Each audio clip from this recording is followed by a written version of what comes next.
am Debjyoti Ghosh, host of today's fourth national webinar organized by Bengal Law College Shantiniketan.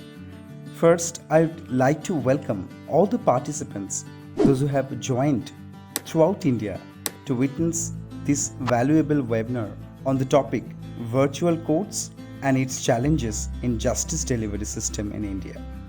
Now I'd like to introduce our honorable resource person, former judge and eminent jurist, Professor Dr. Prem Kumar Agarwal, and convener of today's national webinar, Mrs. Anindita Sarkar Datta ma'am, teacher in charge, Bengal Law College Shantiniketan. Before we start the main part of the event, I'd request Anindita ma'am to come and place her welcome speech for this webinar. Over to you, ma'am. Good afternoon to all. First of all, I would like to welcome all the participants to our academic platform, and it's my great privilege to welcome Professor Dr. Prem Kumar Agarwal, my teacher, as a resource person, honorable resource person to this webinar organized by Bengal Law College Shantiniketan.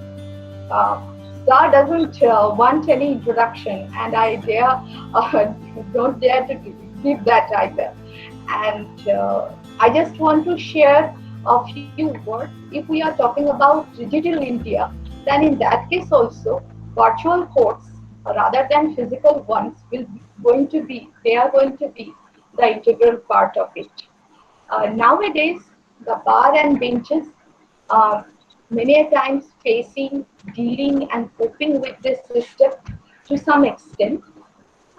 It is apparently seen that the relation between the academicians and the students and the virtual courts a little bit fragile. But still, law students are ultimately thrown to this field only. So, if the trainer and the trainee will proceed with a clear conception of the field, for which they are giving and receiving training respectively, it will be benefited for them. That's why we have chosen this topic, and it is beyond any doubt that Sir is one of the best persons who can justify this topic. This topic is very vast, so it may not be possible to have a thorough and meticulous discussion within such a short period of time. But with the presence of Sir, I'm quite sure that we are getting an overall idea about this system. Thank you, ma'am. Now I would request our honorable resource person, Dr. Prem Kumar Agarwal, sir, to enlighten the audience on today's topic. Over to you, sir. Thank you for the introduction and sort of setting the ball into motion. Today, our topic of discussion is virtual courts, its challenges in justice delivery system in India. What could be more relevant than a discussion on virtual courts at present, especially in the backdrop of the public health crisis which the entire world is facing today. Now, since time is limited and the topic is really vast, as my favorite student Anindita just now told you, she is always just like a perfect grihini. She knows how to balance the time and the content. So let me just first lay the blueprint of my food for thought, which I present before the students and the teachers of law today. First, we will talk about what do we mean by virtual courts. Vis-a-vis many related concepts, some related concepts. And then we will discuss the challenges upon the justice delivery system in operating these virtual courts in India. Now, these challenges will be divided into two: practical challenges and the legal challenges, or the constitutional challenges rather. And then I would like to end the discussion, not the discussion, my talk, the discussion will open thereafter, on an optimistic note on how to go about it in the future, how to overcome the hurdles of access to justice through virtual courts. So let us begin our discussion by trying to understand what do you mean by, or what do we mean by virtual courts exactly. Now, this term virtual courts first officially came to limelight by an order of the Supreme Court on April 7th this year, an order under Article 142 of the Constitution of India directing the virtual functioning of the courts under the respective high courts. And the apex court called it a duty of the court, but then it cautioned that no evidence should be recorded without the concurrence of both sides of a case.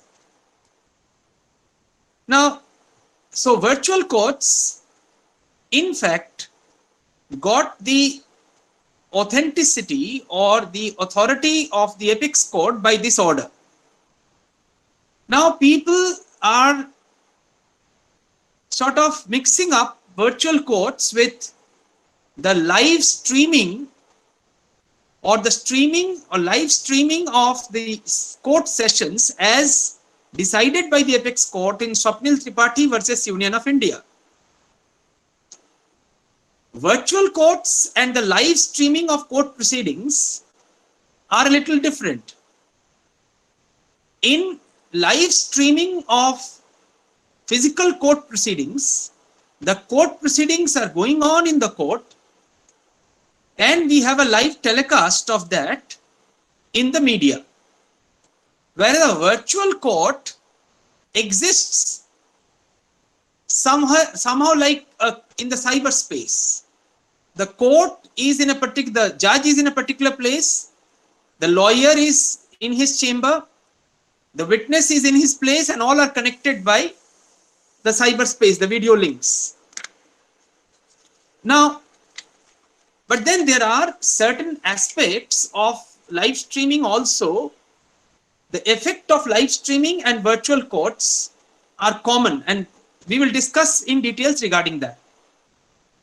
Now, let us try and understand from a layman's perspective the pros and cons, or the advantages and disadvantages of virtual courts as of now. And these advantages or disadvantages or pros and cons are merely illustrative and not exhaustive. So if we look at the advantages of these virtual courts, we will find that it has a easier and wider access. 2, it reduces the time to file a case. Now it helps in reduction in space, so less space is required. It leads to quicker and effective access to documents of the case. It reduces the labor and time which is required to sort of shift physical records and files from courtroom to courtroom. It leads to reduction of staff and, for that matter, court space and courtrooms. It leads to greater transparency. It obviously leads to reduction in pollution by reduction in the public transport. And 10, it encourages work from home. So these are the pros or the advantages which are merely illustrative, not exhaustive. Now, if we go for the cons, the disadvantages, in order to have a smooth virtual court system functioning, at the foremost, we must have an all-India grid of data storage and transfer, steady and uninterrupted power supply and internet connectivity, huge capital expenditure for setting up a robust infrastructure for hardware and software, training of the judicial officers, the judges, the staff. The litigants must also be well versed and must have compatible hardware and software. In the lower courts, proceedings are held in lower courts, I mean subordinate judiciary, are held in regional languages. So that problem has to be taken care of. You will have to digitize the past records, cases which has been disposed of. Now, members of public, because court sessions are supposed to be open courts, they have to be made aware and must be sort of conversant and must have, all the hardware and software. Law students who are supposed to benefit from the proceedings of the court must be equipped with all the infrastructure. Now, recording of evidence which is supposed to be in public gaze will not be possible if we have virtual courts. The witness will be deposing from the comfort of his home, and the advocate who examines the witness will not be in a way have I would not use the word control, but then the deposition must always be in the open court and it must be in the gaze of public eye, which may not be possible. Now, if we compare the advantages and disadvantages, as of now, we'll find that the disadvantages outweigh the advantages, or the cons outweigh the pros as of now in India. So now if we try and analyze the challenges before us in view of the cons or the disadvantages, we can distinguish the challenges into two categories.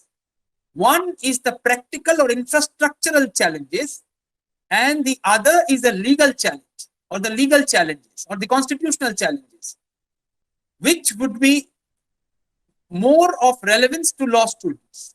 Now, which are the practical challenges? If we look at the existing infrastructure of internet connectivity in India, if you look at the data from TRAI, recent data, internet density in India is only 52%. Access to internet is merely 27%. Only 25.3% of Indians have smartphones. If you compare these figures with other countries, like say Thailand, 88% people can access internet. The developed countries like US, 95%, South Korea, 95%, Japan, 95%. But then there is a silver lining. Internet penetration in India is gradually increasing. From 2017 to 2020, we have moved to 554 million from 437 million. By 2021, it is expected to be 600 million. So these are the infrastructural challenges which one has to overcome in order to smoothly operate virtual courts in India, especially uninterrupted, continuous data connection and electricity also, which is big challenge in remote areas. Now let me shift to the legal challenges. Now, all court hearings must be held in open court. That is the sacrosanct rule of fair trial according to both the procedural laws which we have in the civil and the criminal sides. In the CPC, we have section 153B, and in CRPC, we have section 327, which speaks of that trials shall be deemed to be held in open courts. 153B, if we research a little bit and see the legislative history of 153B, It was inserted in the CPC by the Amendment Act of 1976 after the celebrated judgment of the Supreme Court in Naresh Sridhar Mirajkar versus State of Maharashtra, AIR 1967, Supreme Court 1-8.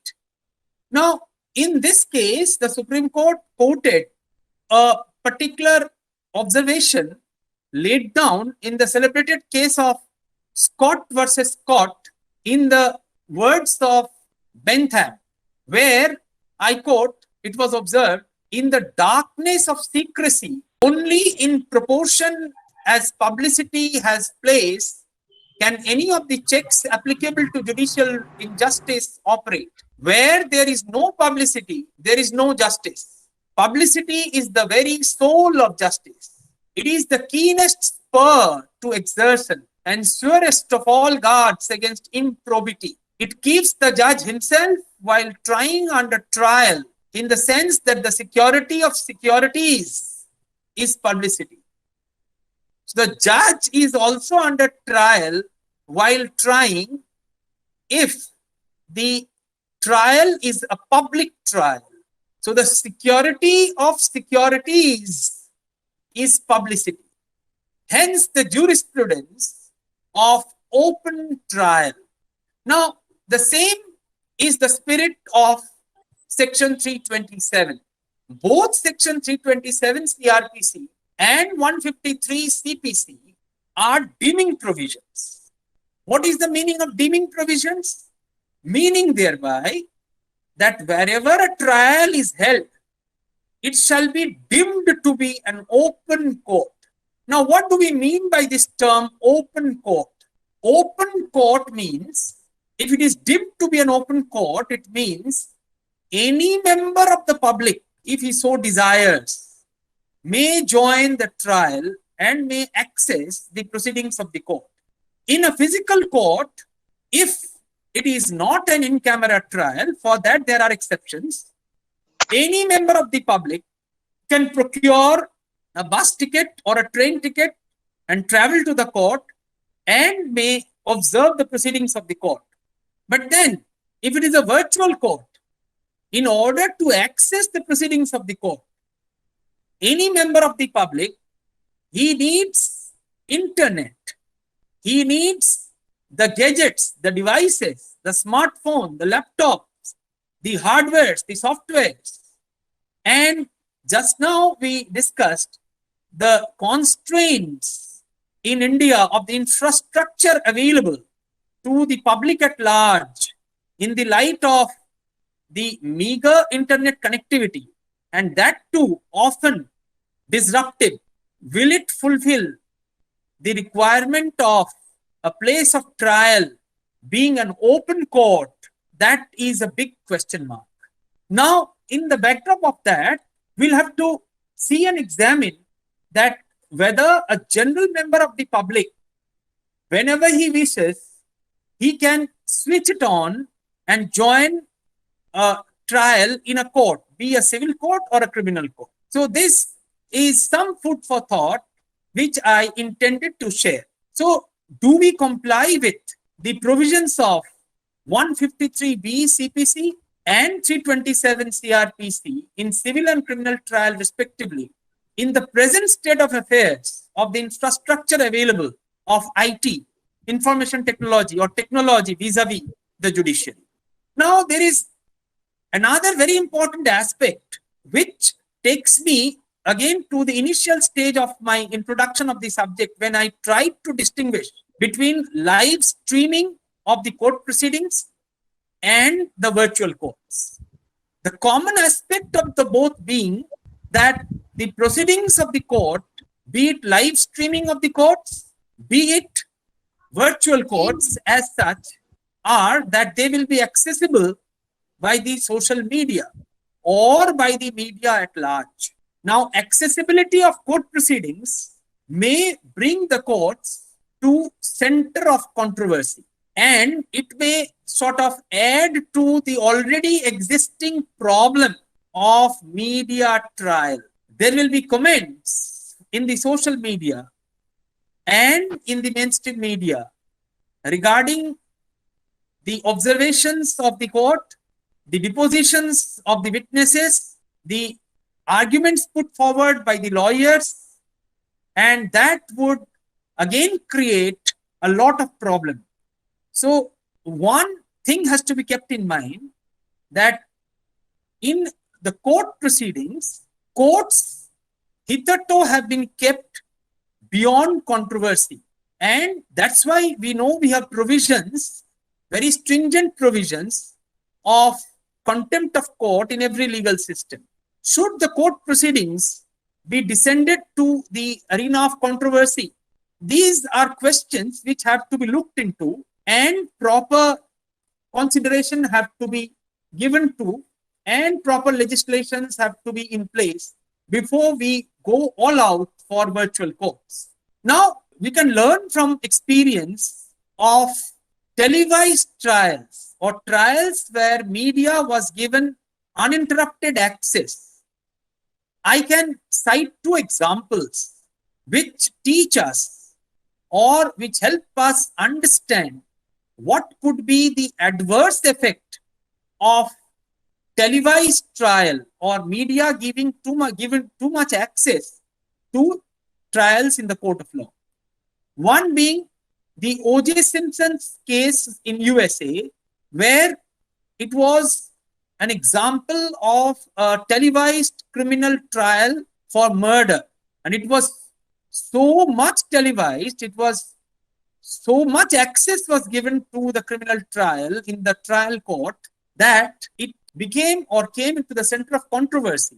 And questions were raised regarding the outcome of the trial in acquitting the convict by the trial courts, which later on were convicted by the appellate courts. The similar case in South Africa was Oscar Pistorius' case. Now, these cases, they teach us the adverse effect of too much publicity, especially in the media, to trials. So, the impact on the justice delivery system as a whole kept in mind. Say, when you are examining a witness in a virtual court, there might be a tendency of the witness to play to the gallery, or he is always conscious of being watched.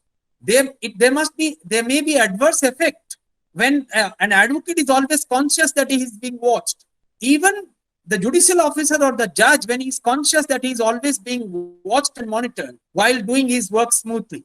There may be cases which are not strictly in-camera trials. In in-camera trials, you have that protection, but maybe not strictly in-camera trials, but there may be cases of commercial secrets or official secrets or trade secrets.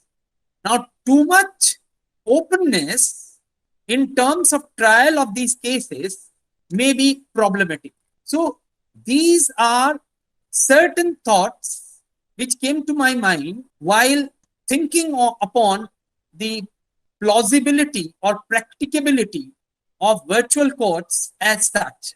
But then every problem is impregnated with a possibility. So no problem is there in this world without a solution, or challenges and problems have to be turned into opportunities, and therein lies the success of a society. It is often said that no crisis should be wasted. Every crisis brings with it, it is impregnated with possibilities.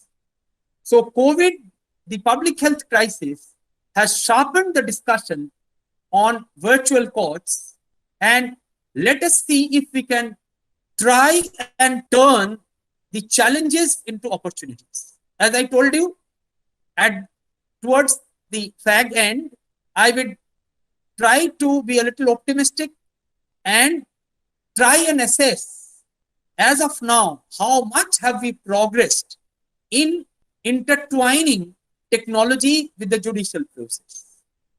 Change is the measure of time, as has been observed by Rebecca Solnit in her book, Recollection of My Non-Existence. Now, how much do we change is the measure of time at the end. There is no concept of time in our Indian philosophy. Cosmic time, time in hours, months, and years have no place. But then we know or we understand or measure time by the change it brings. So let us see how far have we progressed in bringing in this change, in integrating justice delivery with technology.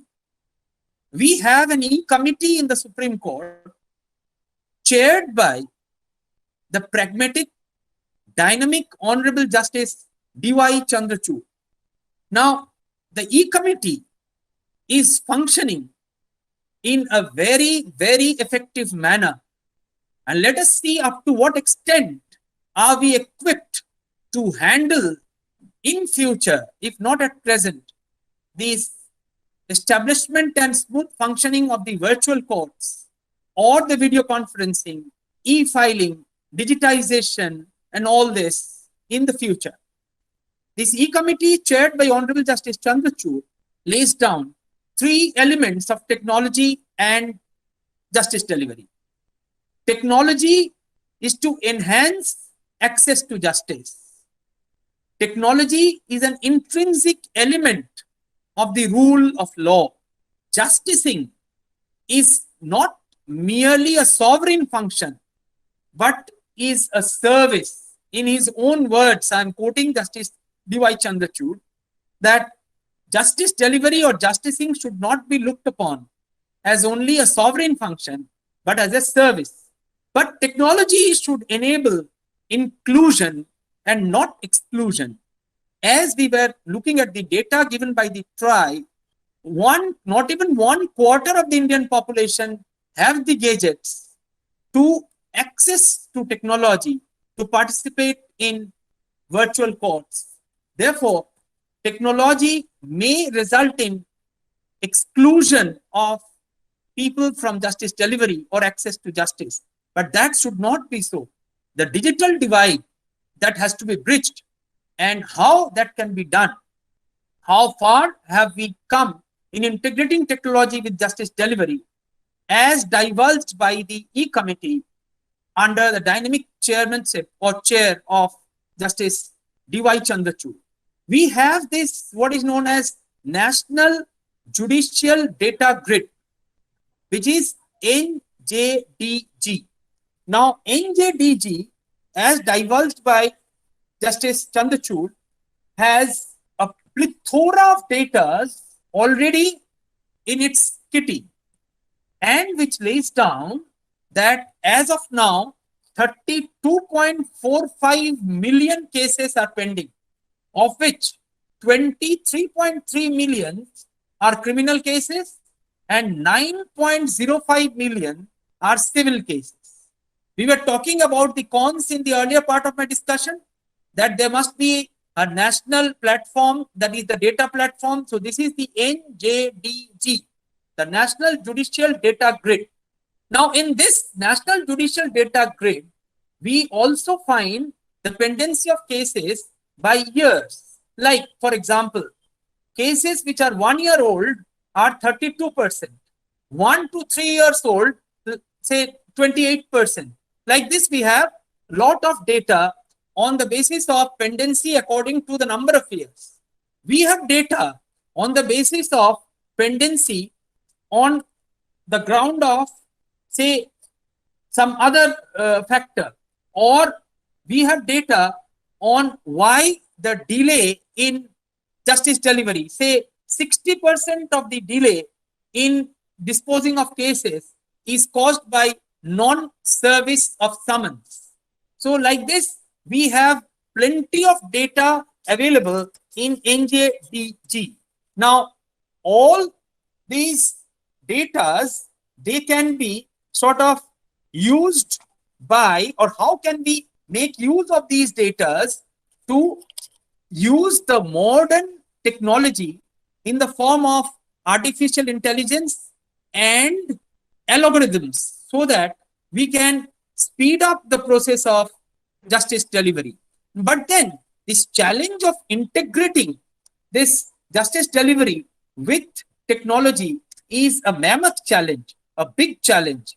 And some of the steps which are being taken or which have already been taken by the E-Committee would sort of would be a glimmer of hope in the midst of the gloom that only a small size of the population can access the internet, or the infrastructural, robust infrastructure of IT is yet to be in place.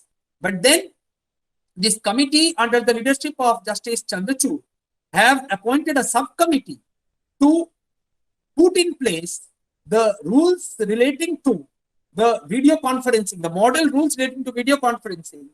And this 5-judge committee is also preparing an SOP on digitization, on e-filing, on live streaming, on interoperable ICGS.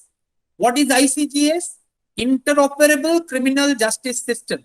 Now, this criminal justice system, which will be interoperable, the various stakeholders of the criminal justice system will function virtually, like the investigating agency, the prosecution, the forensics, and interlinking of the law libraries across the country. So, if we look into the mammoth work which is already in place, the robust infrastructure which is already in place in India, you see that there is another very important technology being used in the case number, the CNR number, which can be converted into the QR code by using the information technology. Now, this will increase the transparency of the system. Each and every document will have this CNR number, which can be converted into the QR code. Then this delivery of or the service of summons will be by the N-step application. The bailiff will go with the summons along with a device which will be tracked by GPS. So 60% delay in the litigation in India is because of non-service of summons. That can be taken care of. We have a vision to sort of bridge this gap between the people having access to IT and not having access to IT. So technology must be used for inclusion and not for exclusion. But then vision without execution is a hallucination, as laid down by Richard Susskind, who is a prolific writer on tomorrow's lawyers and tomorrow's courts. But then technology is an inseparable adjunct to rule of law.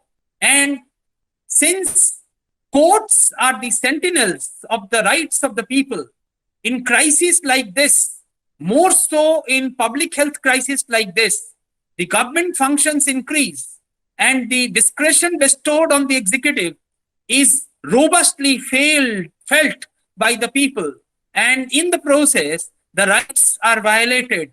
The duty of the courts become more pronounced. And in these times, if we do not have access to justice, it will tantamount to denying people of rule of law, and therefore access to justice in these situations is only possible through virtual courts. And necessity is the mother of invention. Something which we felt the need to be in place in crisis may be extrapolated in times, but then one has to keep in mind that physical courts are here to stay.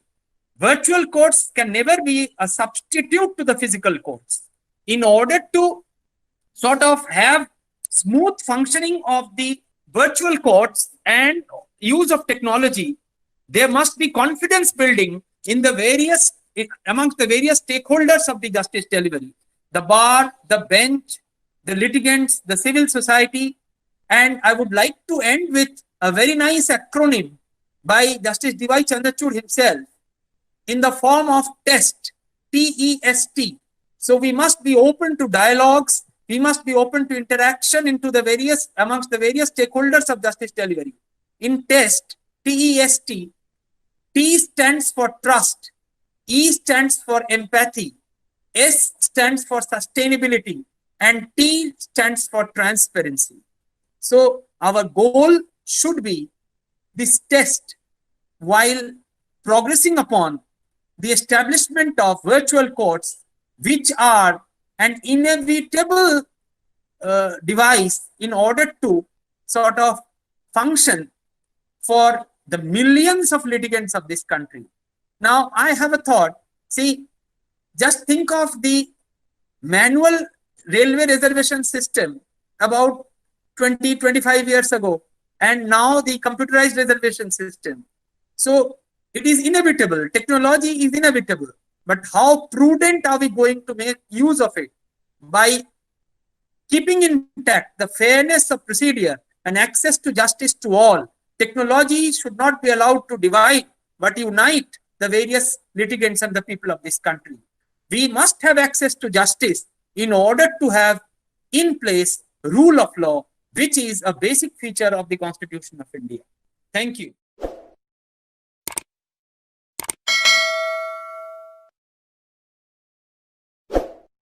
Yes, thank you, sir, for enlightening us in this topic. We can take the questions one by one. Sir, this is Orpita De from Hooghly Mohsin College, 5th SEM. Which is more beneficial for the public in general or for the advocates, sir? Live streaming of the court proceeding or the virtual court? See, actually, virtual courts are a necessity in the present time of crisis. But Okay. later on, as virtual courts are functioning for routine matters, like say fining for violations of traffic rules, for the present, this is a great utility of the virtual court. But then live streaming, as laid down in the case of Swapnil versus Union of India, Swapnil Tripathi versus Union of India, there are different reasons for the live streaming of the court. Clear? Both serve different purposes. Okay, sir. Thank you. Sir, can you kindly enlighten us regarding the last Chief Justice last CJI said that we need to live stream our court proceedings in somehow near future. So can you enlighten us regarding that? Yeah, that was the decision in Swapnil Tripathi versus Union of India, that live streaming should be allowed. That was actually the decision of the Supreme Court, and it is not confined to the Supreme Court. That case lays down live streaming even up to the lowest court. But then how to go about it? For that, this committee of 5 judges appointed by Justice D.Y. Chandrachud is doing the work. How to go about it? What are the rules, the modalities that has to be put in place before going about it? Clear? As I told you, there are various problems regarding televised trial. So all that has to be put in place, because we already have this menace or problem of media trial. A judge is not ostracized from the society or media. He is also a part of the social media. He is part of the mainstream media. He is watching, he is looking everything. So that has to be kept in mind. The 2 examples which I gave you of a trial in USA and the trial in South Africa, if you go through the facts of those cases, you will understand the pitfalls of giving too much access to media in trial. Although access has to be given, media has its own role in democracy, and that cannot be denied. And they should have access to the justice delivery process also. But then, will it impact the justice delivery? The final goal is to deliver justice. If the delivery of justice itself is impacted, then we'll have to think how to regulate it or how to go about it. Thank you, sir. Thank you, sir. This is Abhishek Banerjee from Kurla District Court, sir. I'm a big fan of yours, and I'd like to ask your take on the latest notification that has been issued by Calcutta High Court, Honorable Calcutta High Court, regarding the hybrid hearing. Regarding the hybrid hearing, what the Calcutta High Court has already mentioned, that a few of the parties can take the physical presence inside the courtroom, and other parties, if they opt for or give any declaration as to it, they can opt for the video conferencing or the virtual hearing. So, sir, I would like your suggestion regarding what could be done in that situation, where if few parties are representing themselves as parties in virtual hearing and in physical hearing. So what the problem could arise? So I'd like your suggestion in that, sir. Yeah, see, from what I heard you from, because I'm not aware of that order, but it appears from your from the facts which you shared, it appears to be that the court is equally accessible both by Right, both physically and through video conference. Virtual. Yeah. Yeah, Right, sir. that should be welcome, because there may be people who are not sort of well versed with the IT or may not have the gadget by which to access the court. So for them, the physical access is also possible, and people who have access to IT may access the court through the video conferencing. Good afternoon, sir. My name is Ritu Basu, and I'm a student of School of Law and Justice, Adamas University. Very Sir, nice. my Yes. question is like you said that it took 20 to 25 years to railway reservations to become computerized like we have today. Similarly, I believe virtual courts will also require a sufficient amount of time to get developed and reach a level where we can, use it properly. And that's true. so that will take time, and will not that increase the burden of the courts But- more, because the number of cases But piling then up will, this increase. e-committee has been in place, and this computerization and the infrastructure integration with the judiciary is taking place for last how many years? Do you have any idea? When I was in the judiciary in 1999 in Midnapur District Court, this pilot project was launched. Since then, work is going on. Okay, so we have come we have to go a very long path, but then we are progressing, in a slow and steady manner, but surely. And it is under the dynamic leadership of Justice D.Y. Chandrachud today. So I think the vision will be sort of executed, and we won't have hallucination as laid down by the great author. Thank you so much, sir. Devmalu Sinha has asked some question regarding some summon of court. Sir, you told about n-step application for service of summon Yes. by GPS tracking. Yes. So, sir, how will that work, sir? Yeah, that was what was divulged by the E-Committee of the Supreme Court, that they are introducing the M-step technology in service of summons tracked by GPS. This bailiff, when he goes to serve the summons, he will serve the summons and obtain the signature of the recipient. Just like your courier service now takes the signature on your cell phone, on your smartphone, that will be taken. And there will be no requirement of proving service. Clear? So, 60% delay in justice delivery in litigation, that will be bridged, because this NJST, they have found out, they have sort of sorted the reasons for delay, and the maximum amount of delay is due to service of summons in 60% more cases. Yeah. Okay, Yes, sir. next. Thank you, sir. Next. Shaglik Chaudhary has asked about some cyber threat in digital judiciary system. What do we address about that? Yeah, that has also been taken care of. There are data health cards where, this security can be a breach of privacy or sort of hacking or cracking and all that. I think he wants to mean by that. But that has also been taken care of. That is also being taken care of. See, it is not only the judiciary which is integrating technology. The business world is integrated with information technology in a big way. So how are they going about it? In trade secrets, in business secrets, in commercial secrets, all those safeguards have to be in place. So with technology, the problems, the pitfalls will come. But then we will learn to safeguard our data from them. And those things are also being looked into by the E-Committee. Thank you, sir. Next, Shukanya Adhikari, if you are on, you can come in the platform. Good afternoon, sir. Yes. Sir, it's me, Sukanya Adhikari. Sir, my question is, pandemic continues, and in a country of 1.2 billion population, thousands of people don't have access to internet and other gadgets. Yes, So, sir, definitely. for those people, how can they? Only 25.3% of the population have smartphones. Good that you raised the question. In order to bridge this digital divide, the E-Committee has put in place a concept known as e-Seva Kendras. E-Seva Kendras. Even the district courts will have e-Seva Kendras. What is this e-Seva Kendra? Say any advocate who doesn't have these gadgets or is not accessible to technology, he can take the help of these e-Seva Kendras to file their cases.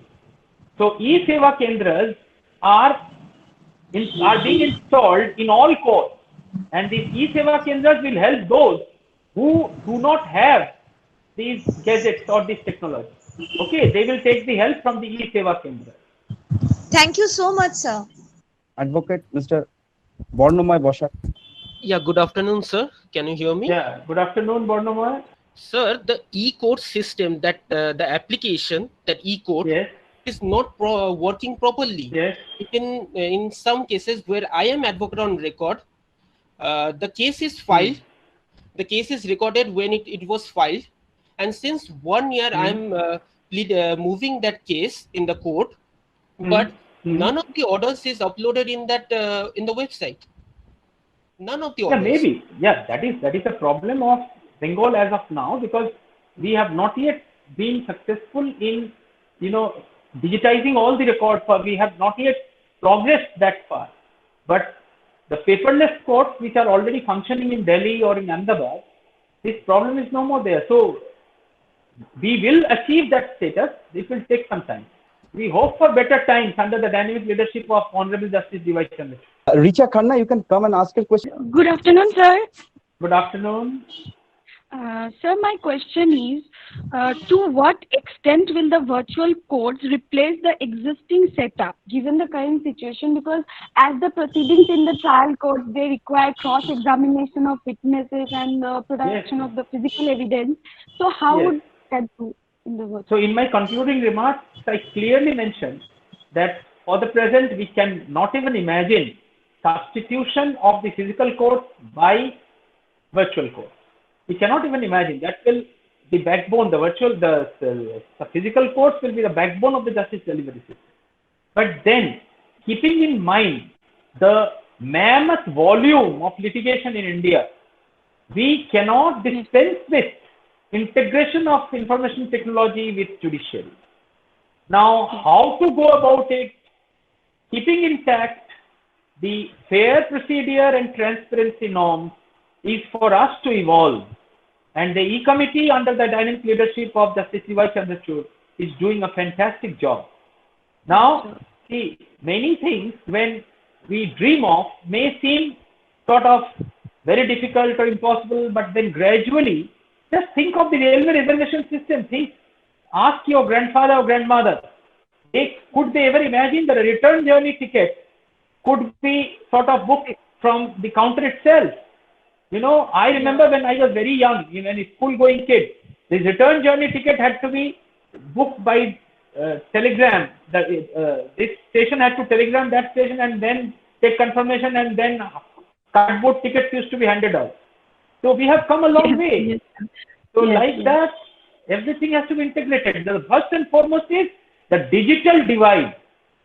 See, technology should not be used for exclusion. It can be used only for inclusion.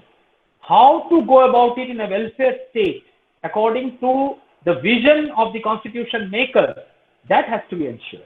That is a big challenge, and we are inching towards that. I am very hopeful. Okay. Thank you, sir. Shuravi Ghosh, you can come. Good afternoon, sir. Good afternoon, Shuravi. Yes. During the trial, we are habituated to see that to testify the expert opinion, huge time and money are gone, are wasted, rather say, especially in the cases of the examination of doctors. Yes. Don't you think, sir, that the technology can play the pivotal role to save public money and time in this regard? Yeah, but and then specifically, I am not talking about the COVID-19 situation. I am talking about normal situation. Normal situation. In general sense, yes, Yeah, sir. Yes. So in normal situation, in the physical court, see, examination of a doctor or an autopsy surgeon, it requires cross-examination. So a witness's cross-examination can be best conducted in a physical court as of now. Now, till we have these entire infrastructure in place. So expert opinion where cross-examination is very vital, there it would be difficult for the time being to proceed with the virtual court. But then there are processes both in civil justice and criminal justice systems which at present can be done by virtual courts or by video conferencing. Like, say, the first appeal and the second appeal in the appellate court. They are mostly on points of law and they can be done. Or, say, framing of charge, or for that matter, CRPC has to be suitably amended, or taking a complaint case. Now, these are ex parte proceedings where the other side need not be present and there is no scope for other side's interference. So, these things can be thought of even at present, where recording of evidence of both sides' presence is not required. These things can be immediately done. But then the E-Committee is looking into all these factors also. Let us see how it progresses. Okay. We need execution under proper leadership. And we are hopeful, since a very pragmatic and dynamic person is at the helm of the affair. Mr. Aritra Das. Sir, Aritra from Agartala. Yes, sorry. According to your discussion, it has been revealed out that it is a problem for, especially for the poorer section of the people to avail for the virtual legal system, as because the non-availability of their electronic gadgets and etc. There is a statute, that means Legal Service Authorities Act, by which the poorer section of the people can be well equipped.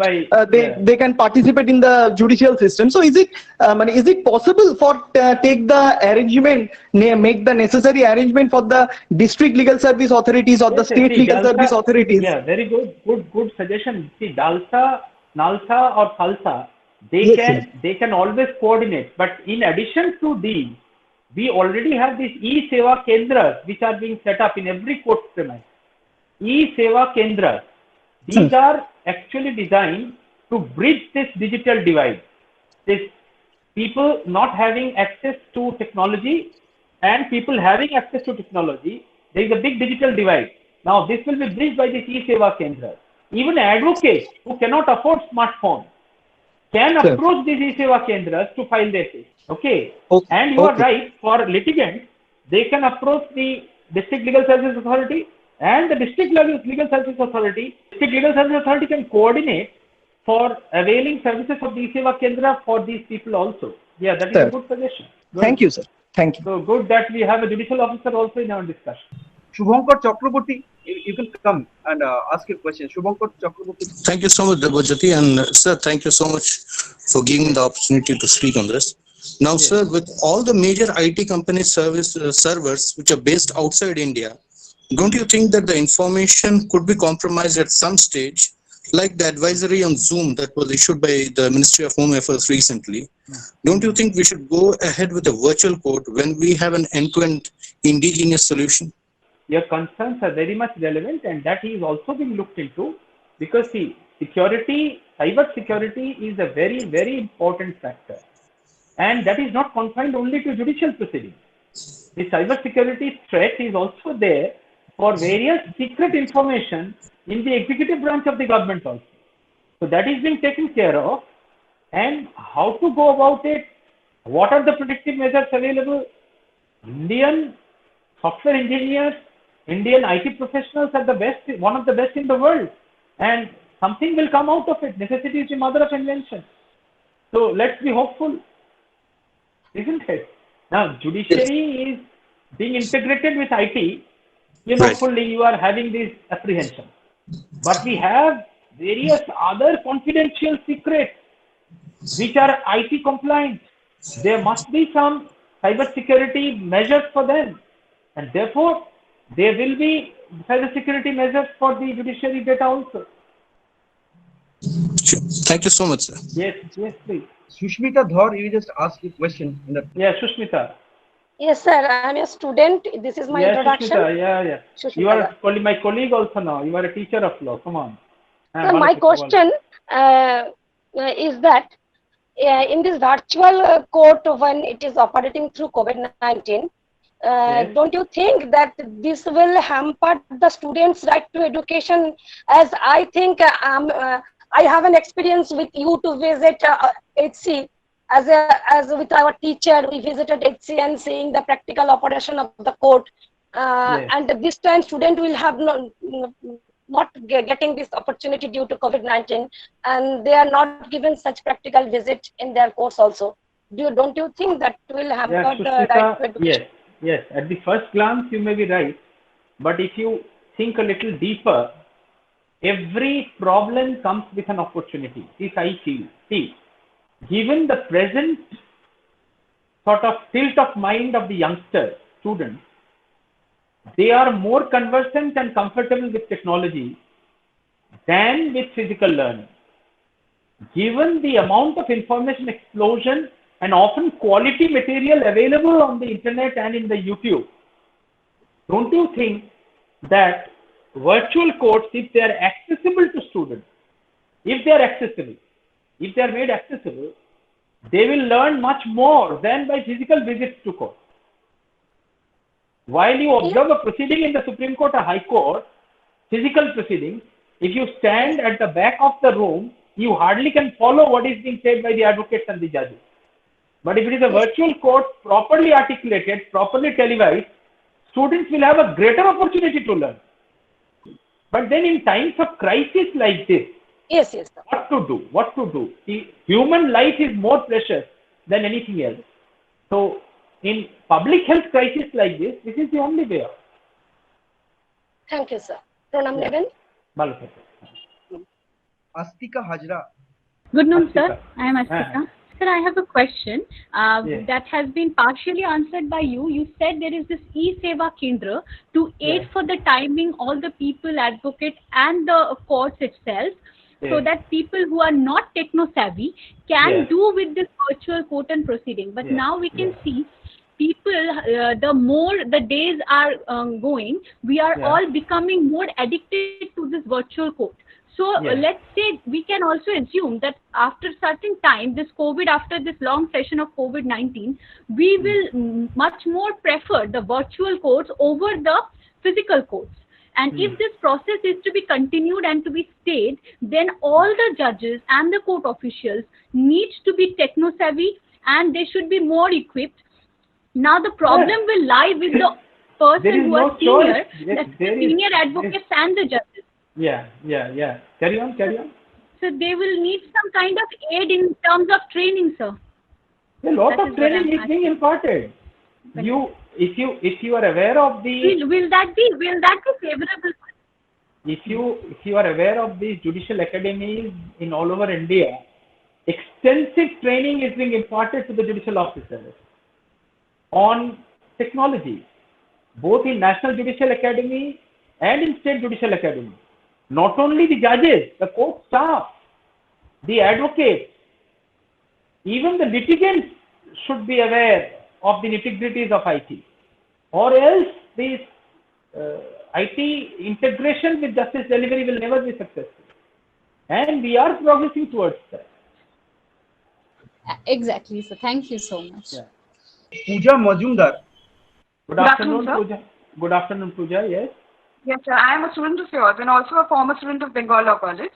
Yes. Sir, could you please help me with the composition of E-Committee of Supreme Court? E-Committee consists of, the chair is Justice G.Y. Chandrachud, and the vice chairman is an ex-judge of the Bombay High Court, and we have chief justices, some chief justices of some of the high courts and some other judges of the Supreme Court.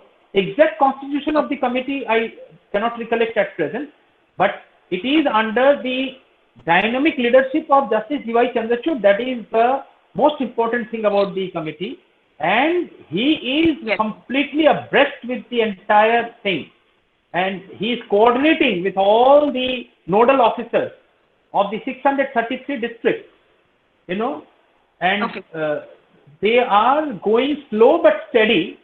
But then this crisis, COVID crisis, has sharpened this integration of technology with justice delivery. So we are very hopeful in the manner in which the E-Committee is working. Thank you, sir. Thank you so much. Okay, Pooja. Sir, I am Abhishek Chaudhary from Hooghly Motion College. Yes, Abhishek. Sir, I have a question that is it an easy method to hold virtual courts? Is it possible to hear all the cases virtually, or only some selected cases will be heard? See, for the time being, it is not easy. It is very difficult. But then we already have started with virtual courts in Delhi, which is dealing only with traffic rules violations. That is only an infinitesimally small part of litigation. But then, gradually, when the entire robust infrastructure is in place, then we dream of a time when we can, if not substitute the physical courts, we can supplement or sort of supplement the physical courts with virtual courts. And certain parts of the proceedings can be done by video conferencing. As I already told you, that even at present, the second appeal part of any civil case can be easily done by video conferencing. Where is the problem? There are no witnesses to be examined. There are no evidence to be adduced. It is only confined to questions of law which are to be argued before the court of law. So what is the problem in making it done through the virtual court? Like that, say a complaint case being filed before a magistrate. Now, other side cannot be present there. Now, that can be done through the virtual courts or the video conference. So these are certain which can be immediately done. But then, entire things cannot be immediately done. For that, we need time gradually to integrate IT with the justice delivery process. Thank you, sir. Achinto Kumar Mukherjee speaking. Sir, I am asking one thing, that virtual court is not substitute instead of practical court proceeding. So how we can able to compromise these court proceedings in favor of whatever the criminal proceedings or civil court proceedings? So it would not be compromised for the future also, because it is so immaterial. So how we can compromise these things, not for the time being, in favor of future also? Yeah. See, for the time being, we are in a crisis situation. We are in the midst of a public health crisis. So the emergency is so grave that in order to access justice, there must be some device. Because without access to justice, rule of law will be denied to the ordinary people of this country. See, the extraordinary people of this country have various remedies. I hope you know what is the meaning of extraordinary people. You know, people who are well placed, either politically or socially or things like that. Now, court is the place for ordinary people. So, access to justice cannot be denied.